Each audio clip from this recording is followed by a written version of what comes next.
Assalamualaikum warahmatullahi wabarakatuh.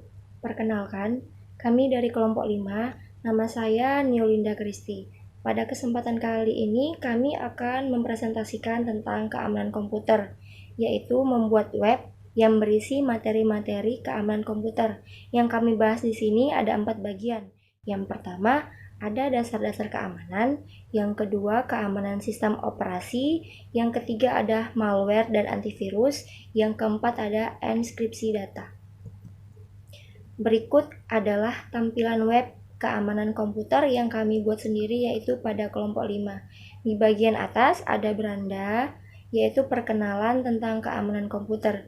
Di sampingnya ada tentang kami, materi pembelajaran dan referensi. Nah, di bagian tentang kami ini itu adalah isinya tentang perkenalan dari kelompok kami sendiri, yaitu ada Muhammad Hartono, Muhammad Ridho, Ahmad Teguh, Wan Wimar Yahya, Eka Bagus Sugara, Niolinda Kristi, Erika Novianti, dan Dewi Novika Simanjuntak. Nama saya Dewi Novika Simanjuntak. Dalam keamanan komputer memiliki pengertian. Di sini ada beberapa menurut para ahli. Yang pertama, John D. Howard dalam bukunya An Analysis of Security Incident on the Internet menyatakan bahwa keamanan komputer adalah tindakan pencegahan diri dari serangan pengguna komputer atau pengakses jaringan tidak bertanggung jawab. Yang kedua, menurut Goldman pada tahun 1999 dalam bukunya Computer Security menyatakan bahwa keamanan komputer adalah berhubungan dengan pencegahan diri dan deteksi terhadap tindakan pengganggu yang tidak dikenali dalam sistem komputer.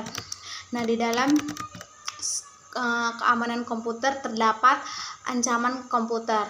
Nah, ancaman yang komputer yang sering terjadi pada komputer yaitu yang pertama sniffing, yang kedua spooting, yang ketiga finger explorer, yang keempat brute force, yang kelima password crashing, yang keenam virus. Saya Eka Bagus Sugara. Kejahatan komputer semakin meningkat karena satu, aplikasi bisnis berbasis TI dan jaringan komputer meningkatkan online banking, e-commerce. Kedua, elektronik data sange dalam kurung EDI. Yang ketiga, desentralisasi server. Yang keempat, transisi dari single vendor ke multi vendor. Meningkatnya kemampuan pemakai dalam kurung user. Yang keenam, kesulitan penegak hukum dan belum adanya ketentuan yang pasti. Baiklah, selanjutnya saya akan membahas tentang keamanan sistem komputer. Keamanan sistem terbagi menjadi 3. Yang pertama yaitu keamanan eksternal yang berkaitan dengan pengamanan fasilitas komputer dari penyusup, bencana alam, dan lain-lain. Yang kedua ada keamanan interface pemakai, yaitu berkaitan dengan identifikasi pemakai sebelum mengakses program dan data. Yang ketiga ada keamanan internal, yaitu berkaitan dengan pengamanan beragam kendali yang dibangun pada perangkat keras dan sistem operasi untuk menjaga integritas program dan data. Selanjutnya ada ancaman pada sistem operasi. Ancaman-ancaman itu dibagi menjadi 2 kategori. Yang pertama yaitu program-program yang memerlukan program inang atau host program. Yang kedua ada program-program yang memerlukan inang. Antara lain logic bomb, trapdoor, trojan horse, virus. Nah, itu dia. Sedangkan yang termasuk program tidak memerlukan inang yaitu ada bakteria, worm, dan 2 itu, bakteria dan worm. Halo, nama saya Muhammad Ridho. Saya di sini akan melanjutkan penjelasan dari Niolinda Kristi. Yang pertama C, bentuk serangan terhadap sistem. Ada faktor yang merupakan cara untuk mencegah terjadi serangan atau kebocoran sistem. Yang pertama itu ada desain sistem. Desain sistem yang baik tidak meninggalkan celah-celah yang memungkinkan terjadinya penyusupan setelah sistem tersebut dijalankan. Aplikasi yang dipakai itu aplikasi yang sudah diperiksa dengan seksama, yang mengetahui apakah program yang akan dipakai dalam sistem tersebut dapat diakses tanpa harus melalui prosedur yang seharusnya, dan apakah aplikasi sudah mendapatkan kepercayaan dari banyak orang. Yang kedua ada manajemen sendiri untuk membuat suatu sistem yang tidak secure, tidak lepas dari bagaimana mengelola suatu sistem dengan baik. Dengan demikian, persyaratan good practice standard seperti Standard Operation Procedure atau SOP dan Security Policy harusnya diterapkan di samping memikirkan hal teknologinya. Yang ketiga itu ada manusia atau administrator. Manusia adalah salah satu faktor yang penting, tetapi sering sekali dilupakan dalam pengembangan teknologi informasi dan sistem keamanan. Sebagai contohnya, pengguna paspor yang sulit menyebabkan pengguna malah menulisnya pada kertas yang ditempelkan di dekat komputer. Oleh karena itu, penyusunan kebijakan keamanan faktor manusia dan budaya setempat seharusnya sangat dipertimbangkan.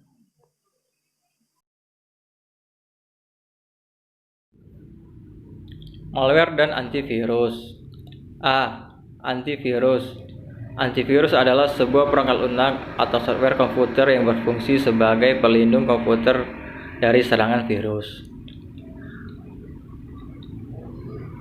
Antivirus ini akan memberikan perlindungan dan keamanan pada data dan sistem yang ada pada komputer. Virus biasanya akan menyerang pada komputer yang tidak terdapat antivirus di dalamnya, sehingga komputer tersebut menjadi berpenyakit akibat virus tersebut. B. Cara kerja antivirus. Perangkat lunak antivirus berjalan di latar belakang komputer, memeriksa setiap file yang kita buka.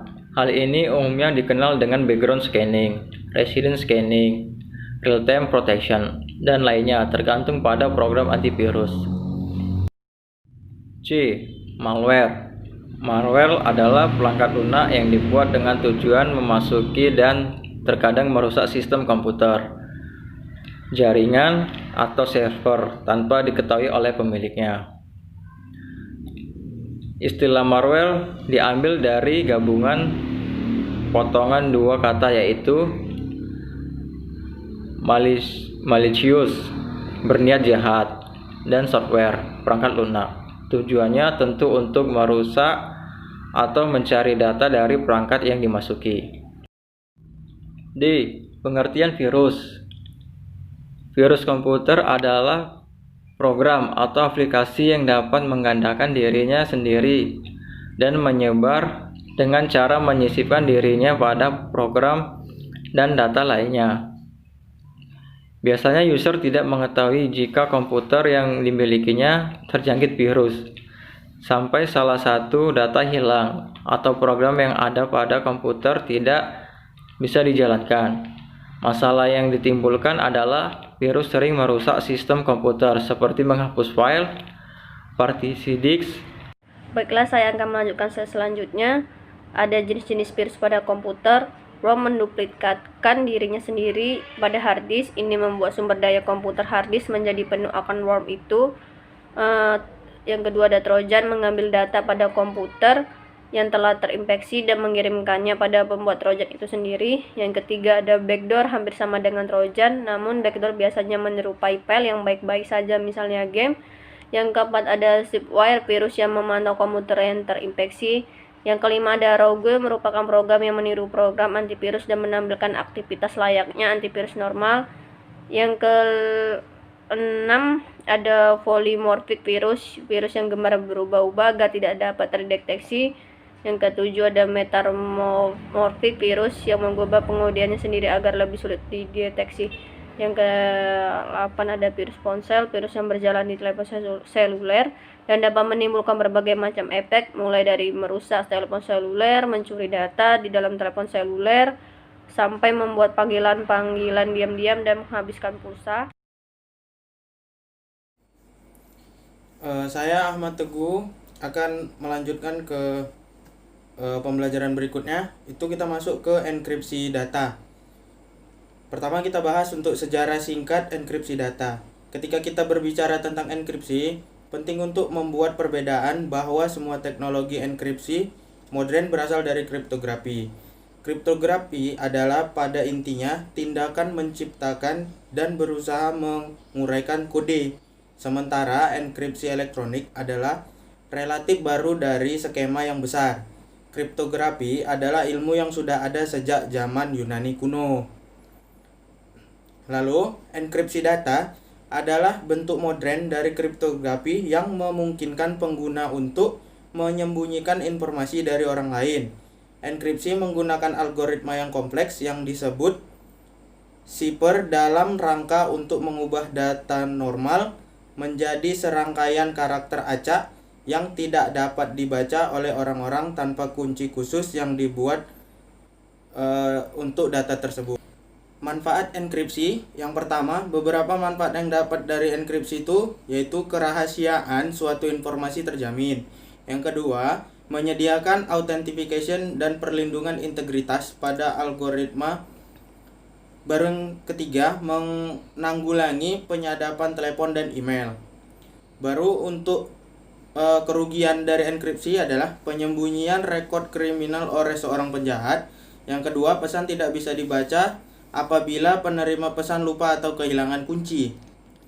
Lalu, untuk macam-macam enkripsi pada pemrograman website adalah yang pertama, metode enkripsi MD2, yang kedua, metode enkripsi MD4, yang ketiga, metode enkripsi MD5, yang keempat, metode enkripsi SHA, yang kelima, metode enkripsi RC4, dan yang terakhir yang keenam, metode enkripsi Base64.